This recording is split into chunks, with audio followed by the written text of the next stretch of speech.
du allein bist Gott, dir allein gehört alle Ehre. Denn du bist der Einzige, der würdig ist, zum angebetet zu werden. Und so gehört alle Ehre auch heute dir. Was ist es für ein Geschenk, dass du selber dich herabgebeugt hast zu uns Menschen? Dass du selber dich uns gezeigt hast. Dass du nicht schweigst, sondern redest. Dass du Mensch geworden bist, uns so nahe gekommen bist. Und jetzt bitten wir dich, dass du uns beschenkst mit deinem Heiligen Geist. Und dass die erneuernde Kraft von deinem Reden auch heute unter uns spürbar werden. Das bitten wir im Namen von deinem Sohn Jesus Christus und im Vertrauen auf all das, was du kannst und bist. Amen.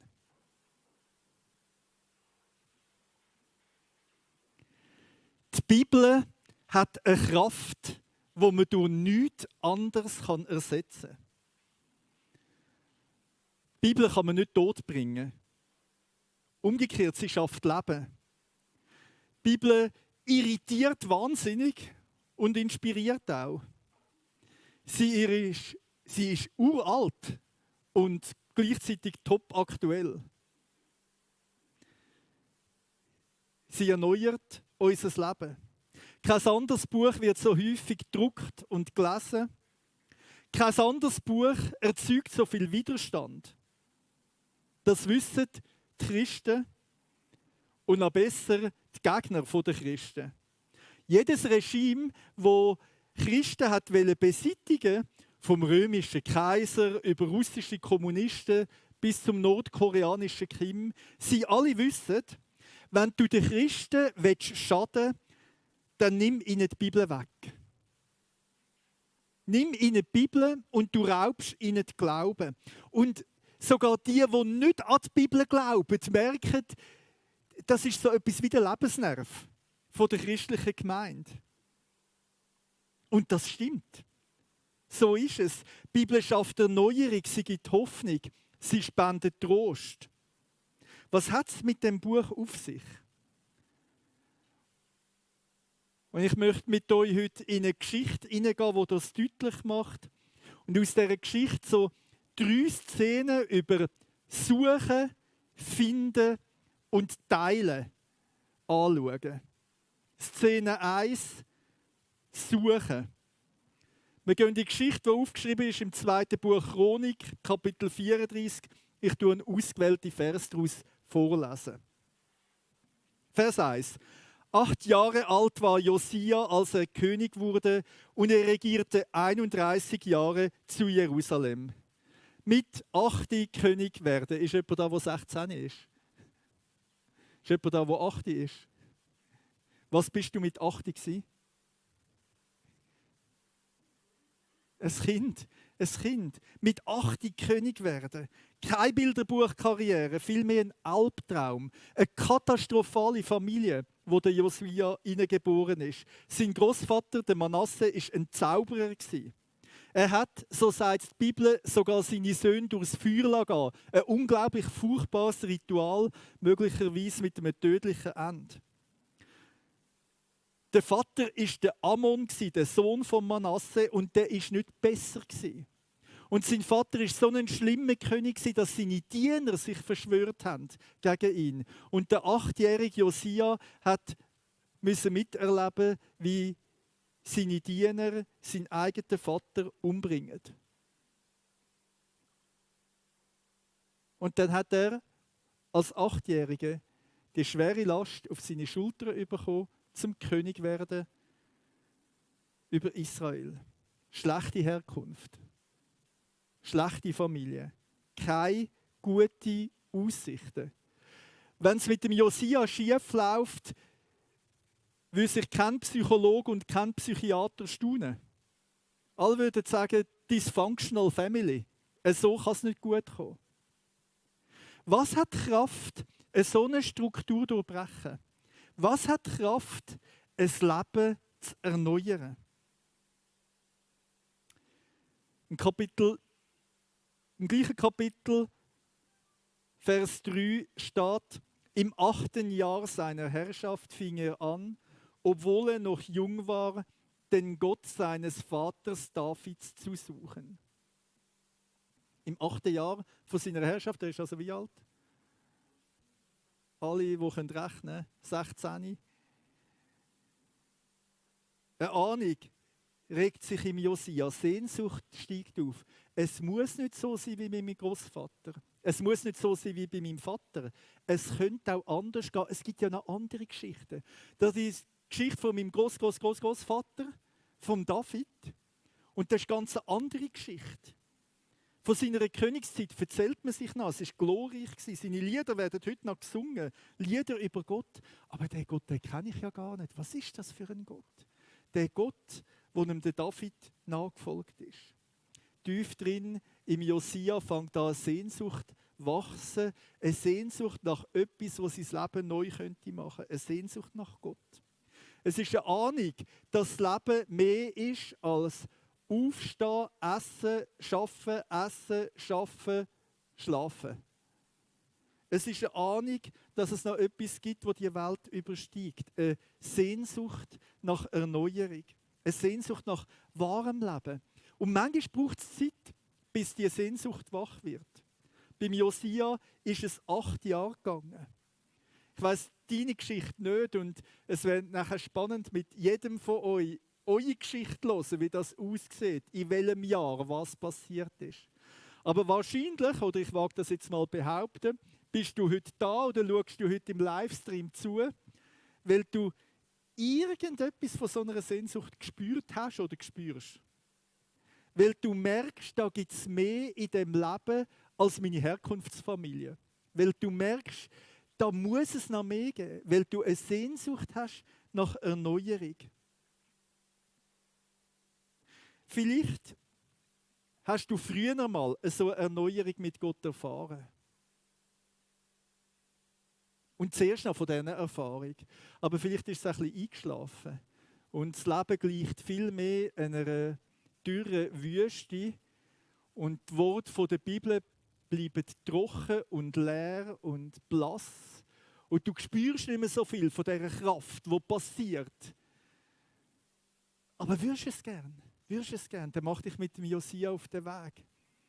Gib dieser Sehnsucht Raum. Fang an zu suchen. Manchmal braucht es lang. Nimm dir Zeit. Gott lässt dir Zeit und Gott hat Zeit. Und dann im Suchen hinein, so steht es, im 12. Jahr fing Josia an, Juda und Jerusalem zu reinigen von den Opferhöhen und den Bildern der Aschera, von den Götzen und den gegossenen Bildern. Und jetzt merkst du plötzlich, wenn du anfängst, Gott zu suchen, wenn du wirklich eine Sehnsucht hast nach Erneuerung, dann kann nicht alles so bleiben im Leben, wie es ist. Und der Josia hat gemerkt, ich kann nicht Gott suchen und gleichzeitig Götzen anbeten. Und bei ihm war es dort Aschera, die genannt ist. Göttin von Lebensglück und Wohlstand verspricht unglaublich großes Versprechen. Also hochaktuelle Corona-Zeiten. Was verspricht eigentlich Wohlstand und Lebensglück und Gesundheit? Das war Aschera. Und er hat gemerkt, ich kann nicht gleichzeitig dieser Aschera weiter dienen und Gott suchen. Und schau, es ist ein bisschen wie wenn du willst, dein Zimmer renovieren. Ich weiß jetzt nicht genau, wie dein Zimmer aussieht. Aber wenn du das Zimmer renovieren willst, ist eigentlich der erste Schritt nicht, dass du die Wände neu streichst, sondern dass du den Güssel rausräumst. Und das ist ganz normal im Erneuerungsprozess. Du kannst nicht erneuern, ohne den Güssel entsorgen. Und das hat der Josia ganz genau verstanden und hat darum angefangen, die fremden Götzenaltäre niederzumachen und abzureißen. Nicht, weil er so ein furchtbarer, gewalttätiger König war, sondern weil er gemerkt hat, wenn ich ernsthaft Sehnsucht habe nach Gott, dann muss ich dem einen Raum geben und dann muss das weg, wo der Raum eingrenzt.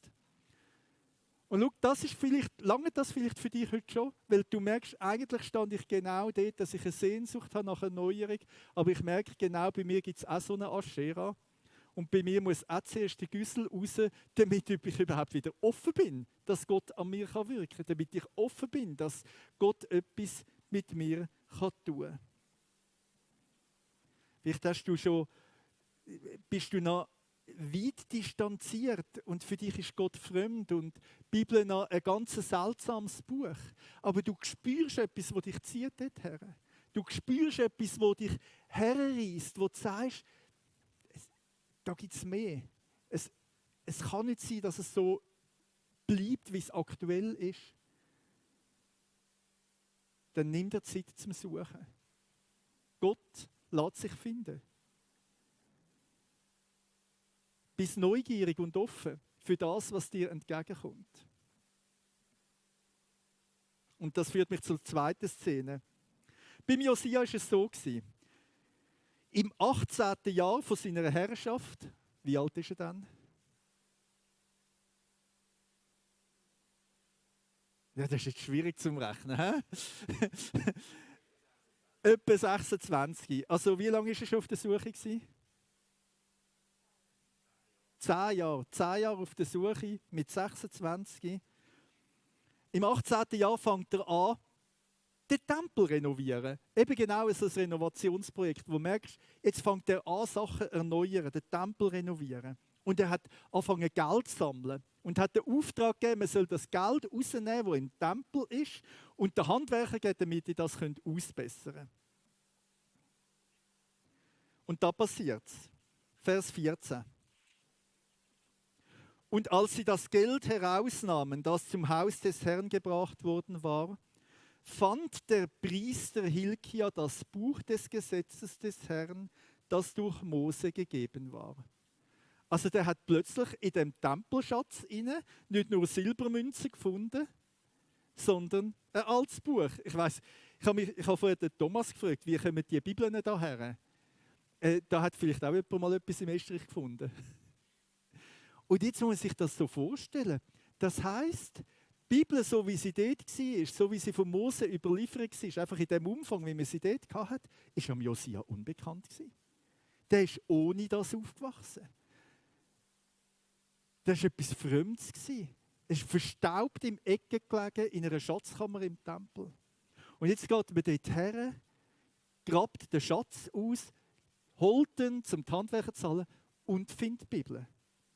Und dann geht es wie ein Lauffeuer los. Der Priester Hilkia hat das gefunden. Er geht zum Schreiber Schafan. Dort haben ja nicht alle lesen und schreiben. Du hast also Leute gehabt, die das gebraucht haben, die das als Beruf hatten, lesen und schreiben. Er geht zum Schreiber Schafan und der nimmt die Schriftrolle und geht zum König Josia und liest ihm daraus vor. Ein Lauffeuer, wo weitergeht. Einer erzählt dem anderen, du, wir haben die Bibel gefunden. Wir haben das Buch vom Herrn gefunden.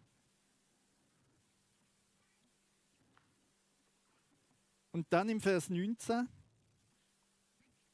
Und als der König die Worte des Gesetzes hörte, zerriss er seine Kleider. Ein unbeschreiblicher Moment. Nach 10 Jahren Suchen hat der Josia gefunden.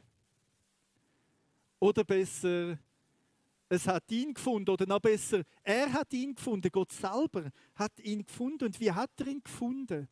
Er hat ihn so gefunden, dass er ihm sein Wort geschenkt hat. Und schau, das ist ein Grundwort vom Leben. Gott schenkt dem, wo ihn sucht, sein Wort. Wenn du Sehnsucht nach Erneuerung hast, wenn du Sehnsucht nach Gott hast und du machst dich auf den Weg, wirst du früher oder später über die Bibel stolpern. Und das wird dann so ein entscheidender Moment sein. Was passiert dann, wenn du über die Bibel stolperst? Die Begegnung mit dem geschriebenen Wort von Gott hat das Leben von Josia auf den Kopf gestellt. Am Josia war sofort klar, das ist mehr als nur ein Buch. Also ich mag mich nicht erinnern, dass ich irgendwann mal, als ich ein Buch gelesen habe, meine Kleider zerrissen habe. Also weißt du, der Roman mag spannend sein oder so, aber trotzdem. Aber der hat gemerkt, das ist mehr als ein Buch. Da redet Gott selber. Es ist ja der Gott, den ich gesucht habe und der offenbart sich mir. Und das, was ich schon lange gesucht habe, das kommt mir da entgegen. Und er ist im Herz tief betroffen, er brüllt und verriesst seine Kleider, Zeichen von grösster Demut, Zeichen von Umkehr und Erneuerung. Jetzt passiert im Herz etwas, jetzt wird ein neues Kapitel im Leben eingeschlagen, es geht nicht mehr gleich weiter. Und schau, das Besondere an ihm, am Josia, ist, dass er sofort merkt, die Bibel ist nicht einfach ein Buch von Menschen, sondern hinter der Bibel steht Gott selber. Und darum betet er ihn an und beugt sich vor Gott und verriesst seine Kleider vor Gott und brüllt vor Gott. Und das macht den Charakter der Bibel aus. Und ich probiere euch den Charakter noch mal ein bisschen zu erläutern, indem wir mal unterschiedliche Formen von schriftlichen Text anschauen.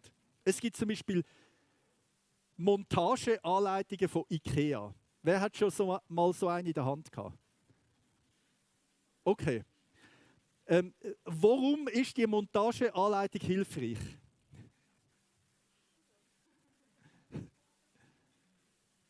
Für was braucht man das?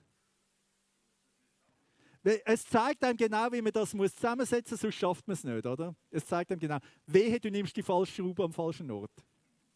Hast du dir schon mal überlegt, welche Person die Montageanleitung geschrieben hat? Nö. Ist es wichtig, wer das geschrieben hat? Eigentlich nicht so. Hauptsache es funktioniert. Das ist typisch an einer Montageanleitung. Die folgst du denkst nicht, wer ist der Absender von dieser Montageanleitung, sondern du siehst das Material und schaust, was passiert. Oder, wer hat schon mal Rezeptbuch gekocht von Betty Bossi?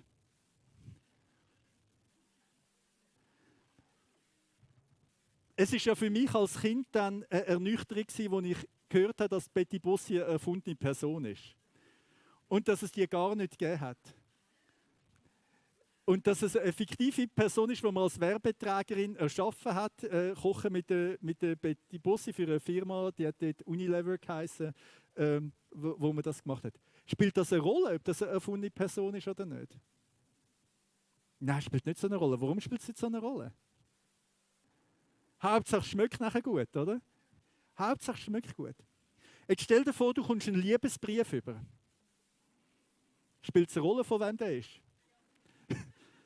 Schau, und das ist der Unterschied, das ist der entscheidende Unterschied zwischen einem Rezept und einer Montageanleitung und der Bibel. Die Bibel ist viel mehr Liebesbrief. Also die Bibel ist weniger eine Bedienungsanleitung fürs Leben, so ähnlich wie ein IKEA-Regal, sondern viel mehr ein Liebesbrief. Und dort ist Matsch entscheidend, wer ihn geschrieben hat. Und sobald ich weiss, wer ihn geschrieben hat, kommt der Liebesbrief nochmal einen ganz anderen Charakter rüber. Und dann studierst du weniger über den Brief als über die Person, die ihn geschrieben hat. Und genauso ist die Bibel, und das hat der Josia sofort verstanden. Er hat verstanden, hinter der Bibel steht Gott selber. Und darum, wenn ich der Bibel begegne, begegne ich Gott selber. Und darum reagiere ich auf die Bibel gegenüber Gott. Und das hat er genau richtig gemacht. Er hat dann nicht die Schriftrolle gemacht, ein goldiges Dings rundherum, einen goldigen Thron und die Schriftrolle anfangen anzubeten. Das wäre ja blöd gewesen. Sondern er hat sofort verstanden, die Bibel redet von Gott. Und die Bibel führt uns zu Gott. In der Bibel redet Gott selber. Und darum, wenn ich die Worte der Bibel vernehme, gebe ich eine Antwort. Und ich gebe die Antwort eigentlich nicht der Bibel, sondern ich gebe sie Gott. Und das hat sein Leben verändert. Und das ist so, ich glaube, der richtige Startpunkt, um überhaupt die Bibel an sich wirken zu lassen, dass man es aufnimmt als Wort von Gott. Und dass man darum nachher Gott darauf eine Antwort gibt. Die Bibel ist der Liebesbrief von Gott an dich. Ein Mittel, das Gott wählt, um mit dir in Kontakt zu kommen. Ein Buch, wo Gott selber sich dir offenbart und wo Gott dich einlädt zur Beziehung mit ihm. Und ja, die Bibel ist kein einfaches Buch. Manches irritiert in der Bibel und manches ist auch unverständlich. Und manches passt sogar nicht mit meiner Weltsicht zusammen. Die Bibel ist nicht einfach, aber sie ist extrem wirksam. Sie bringt mich in Bewegung. Sie bringt mich zum Fragen und zum Staunen, zum Lachen und zum Brüllen, zum Glauben und zum Zweifeln. Sie lässt mich nicht kalt. Ich entdecke, Was da beschrieben ist, ist ja ganz realistisch. Das ist ja meine Welt. Das bin ich. Wenn ich mit der Bibel zu tun bekomme, dann ist Gott selber im Spiel. Und darum, sich auf die Bibel einlassen, heisst sich auf Gott einlassen. Bist du offen dafür? Lass Gott an dich her? Das ist so die Frage vom Finden, von dieser Szene vom Finden.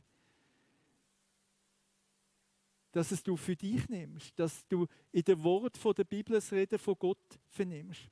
Und schau, mir ist klar, damit sind noch lange nicht alle Fragen um die Bibel geklärt. Und vielleicht gibt es auch bestimmte Fragen, die dich besonders interessiert. Und der Phil, euer Pastor, hat mich für 2 Sonntage eingeladen und hat die Idee gehabt, oder ich zusammen mit ihm, dass wir dann am 2. Sonntag auch noch so Fragen aus der Gemeinde aufnehmen könnten. Ich finde das eine super Idee. Und das machen wir auch so. Also wenn du jetzt eine Frage hast, die du findest, das wäre noch cool, wenn der da vorne am nächsten Sonntag etwas sagen dazu, dann kannst du mir ein E-Mail schreiben an die E-Mail-Adresse und ich gebe mir Mühe, die Fragen aufzunehmen, je nachdem, wie viele das sind. Ich kann dann vielleicht nicht alle oder die Predigt wird einfach lang. Das tun wir dann miteinander ausdiskutieren, aber da finden wir einen Weg. Das ist also der Ausblick für im nächsten, in einer Woche, aber jetzt wieder zurück zum Josia. Er sucht Gott und Gott lässt sich finden. Gott schenkt dem, wo ihn sucht, sein Wort. Und jetzt kommen wir zu der 3. Szene. Teilen. Wer Erneuerung erfahren hat, wer etwas im Herz mit Gott erfahren hat, kann es nicht für sich allein behalten. Das ist das Natürlichste der Welt. Da weckt sich sofort der Wunsch, das müssen andere auch so erfahren. Das müssen meine Mitmenschen auch mitbekommen. Und so ist es auch am Josia gegangen. Und er hat ja jetzt verschiedene Möglichkeiten gehabt. Variante 1, ich mache ein Kurzvideo und erzähle von meiner Geschichte, wie ich die Bibel gefunden habe und wie es mich erneuert hat. Das ist sicher interessant und gut. Also, es wäre eine schöne Variante, so ein YouTube-Film vom Josia. Meine Geschichte mit Gott. Und dann könnte man sagen, schau, ich habe Gott wirklich erlebt, es gibt ihn. Oder ihr könnt sagen, ich habe dir eine gute Empfehlung, wie du dein geistliche Leben kannst stärken kannst. Du einmal die Kleider verreissen und brüllen. Also nimm mich als Vorbild und tu mich nachahmen, Kleider verreissen und brüllen. Kann man auch machen. Aber der Josia wählt einen anderen Weg und der Weg, den der Josia wählt, finde ich der richtige. Und der nachhaltig. Wir lesen es im Vers 29 und 30 in diesem Kapitel. Da sandte der König hin und ließ zusammenkommen alle Ältesten Judas und Jerusalems. Und der König ging hinauf ins Haus des Herrn und alle Männer Judas und die Einwohner von Jerusalem, die Priester, die Leviten, alles Volk, klein und groß. Und es wurden vor ihren Ohren gelesen alle Worte aus dem Buch des Bundes, das im Haus des Herrn gefunden war. Was hat der Josia gemacht? Der Josia hat nicht seine eigene Erneuerung in den Vordergrund gestellt, sondern hat das ganze Volk zu der Quelle der Erneuerung geführt. Und ich finde das auch in unserer Zeit ganz wichtig, weil die Art und Weise, wie Gott an dir wirkt, kann ganz anders sein, als sie an mir wirkt. Und die Art und Weise, wie die Erneuerung bei mir aussieht, die muss nicht bei allen gleich aussehen. Und manchmal ist es auch inspirierend und schön voneinander zu hören, was verschiedene Wege das tut. Aber eins haben wir gemeinsam, es hat die gleiche Quelle. Und jetzt ist es am Josia klar gewesen, wenn das Volk von Gott Erneuerung erfahren soll, dann langt es nicht, dass sie nachahmt, was der Pastor macht. Wenn das Volk von Gott Erneuerung erfahren soll, muss sie selber an der Quelle andocken. Und alle müssen das hören. Und er ruft das ganze Volk zusammen und lässt das Bundesbuch vom Herrn vorlesen und es kommt zu einem neuen Bundesschluss und zu einer Gesamterneuerung, zu einer Reformation, zu Josias Reform in der damaligen Zeit. Eine gesamtgesellschaftliche Veränderung. Wenn ich mir wünsche, dass andere Erneuerung erfahren, dann muss ich sie nicht zu mir führen, sondern zu der Quelle der Erneuerung. Und das ist zu der Bibel selber, zu Gott selber. Das war beim Luther ganz ähnlich gewesen. Auch der Luther hat so eine Josia-Erfahrung gemacht, wo er in seinem Turm war und gerungen hat mit Gott und erfahren hat, dass Gott ihm gnädig ist durch seinen Sohn Jesus Christus. Das hat sein Leben auf den Kopf gestellt. Und was hat er gemacht? Er hat nicht seine eigene Erfahrung in den Vordergrund gestellt und gesagt, machen alle gleich, sondern hat die Bibel übersetzen lassen. Auf Deutsch, nein, nicht übersetzen lassen, hat sie selber übersetzt. Auf Deutsch, damit alle sie lesen können. Und es hat eine Erneuerung vom Volk, Reformation, Erneuerung. So wie beim Josia hat der Luther verstanden, wenn du willst, dass etwas passiert in unserer Gesellschaft, an geistlichem Wirken, dann musst du den Zugang zur Quelle eröffnen, wo die Erneuerung herkommt. Und das ist sehr wie soll man sagen, auch ein bisschen selbstkritisch, dass ich als Pastor oder als Leitungsperson, wo ich auch bin, weiss, nicht ich kann die Erneuerung schaffen. Gott kann es. Und du musst ich die Leute nicht zu mir führen, sondern ich muss sie zu Gott führen. Hast du erlebt, wie Jesus dein Leben erneuert? Wünschst du dir, dass das deine Mitmenschen auch erfahren? Dann führe sie zu der Quelle von der Erneuerung. Vielleicht hilfst du mit in der Gemeinde, bei den Kindern und bei den Jugendlichen. Du wünschst dir, dass auch die nächste Generation so Erneuerung erfährt, dass sie Gott kennenlernen. Dann führt Kinder und Jugendliche zu der Bibel. Lasst die Bibel der höchste Wert sein in eurer Arbeit. Und du kannst damit rechnen und darauf hoffen und darauf vertrauen, dass Erneuerung passiert. Vielleicht ganz anders als bei dir. Vielleicht sieht ihr Christsein nicht gleich aus wie dein Christsein. Aber das macht nichts. Es stammt aus der gleichen Quelle. Aus der Quelle von der Bibel, von der Erneuerung. Die Bibel erneuert die Welt. Beim Josia, beim Luther, heute, bei dir und mir. Erneuerung kann ein langer Weg sein. Wir haben 3 kurze Szenen aus dem Leben von Josia gehabt, die über einen längeren Zeitraum passiert sind.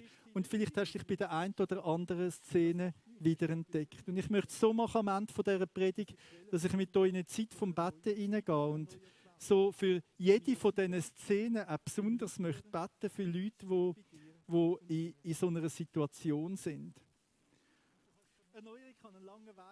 Und ich möchte dich auch herausfordern, dich auch zu outen, wo du stehst und dich mit hineingeben in das Gebet. Und darum machen wir es so, dass wir miteinander die Augen zutun. Und wenn du merkst, das geht mich an, das meint mich, das ist meine Phase im Leben, dann heb du die Hand auf dazu und tu innerlich mitbeten. Und so, allmächtiger Gott, sind wir vor dir, als deine Menschenkinder. Und du kennst unsere Sehnsucht nach Erneuerung.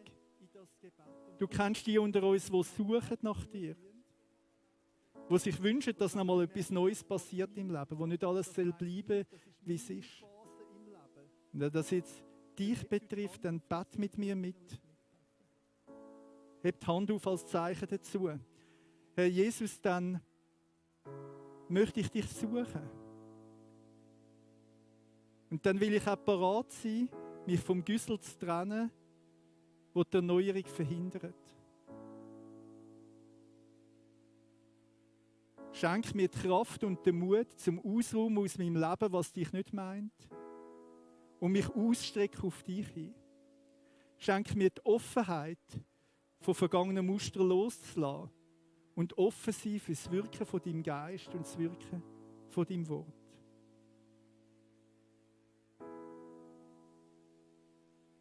Und vielleicht gehörst du zu denen, die schon über die Bibel gestolpert ist. Die mit der Bibel vertraut ist, wo die Worte hört, aber wo die Worte ein bisschen wie leblos geworden sind und wo nicht mehr die Kraft drin haben. Und du bist auf dieser Phase, um sich neu finden zu lassen. Und sich neu treffen lassen vom Wort von Gott. Dann heb die Hand auf und bete mit mir. Lieber Vater im Himmel, wir danken dir für dein heilige Wort. Danke für das Geschenk, dass du uns die Bibel gegeben hast. Und du weißt um die Moment, wo die Bibelworte so achtlos und kraftlos bei mir sind. Ich möchte wieder neu deine Stimme hören in den Worten der Bibel. Ich möchte lernen, in diesen Worten wieder dich zu hören. Ich möchte sie für mich selber hören und nicht für den anderen. Es soll mich im Herz treffen. Ich will mir parat sein, mich auch innerlich, mein Herz erneuern lassen von dir. Schenk du die Erneuerung in meinem Leben.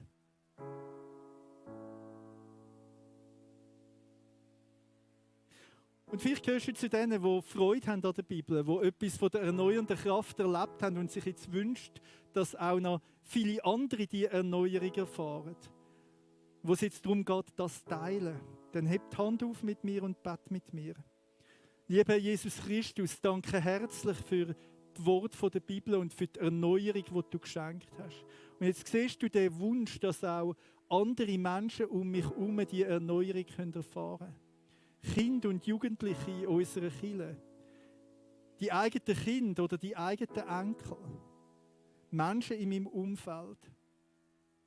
Und so, lass mich den Josia zum Vorbild nehmen, dass ich den Zugang zu der Bibel diesen Menschen so gut wie möglich eröffne. Dass ich nicht mich selber als Vorbild herstelle, sondern dich. Und dass ich alles daran setze, dass die Menschen um mich herum Zugang zu deiner heiligen Schrift bekommen. Allmächtiger Gott, wir vertrauen darauf, dass du der bist, der durch sein Reden in uns etwas in Bewegung setzt. Wir vertrauen darauf, dass du mit uns zusammen etwas machst, das dich meint. Und so lass uns miteinander aufstehen und beten.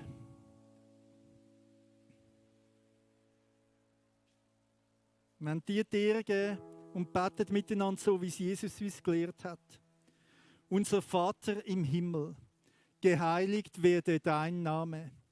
Dein Reich komme, dein Wille geschehe, wie im Himmel, so auf Erden. Unser tägliches Brot gib uns heute und vergib uns unsere Schuld, wie auch wir vergeben unseren Schuldigern. Führe uns nicht in Versuchung, sondern erlöse uns von dem Bösen. Denn dein ist das Reich und die Kraft und die Herrlichkeit in Ewigkeit. Amen.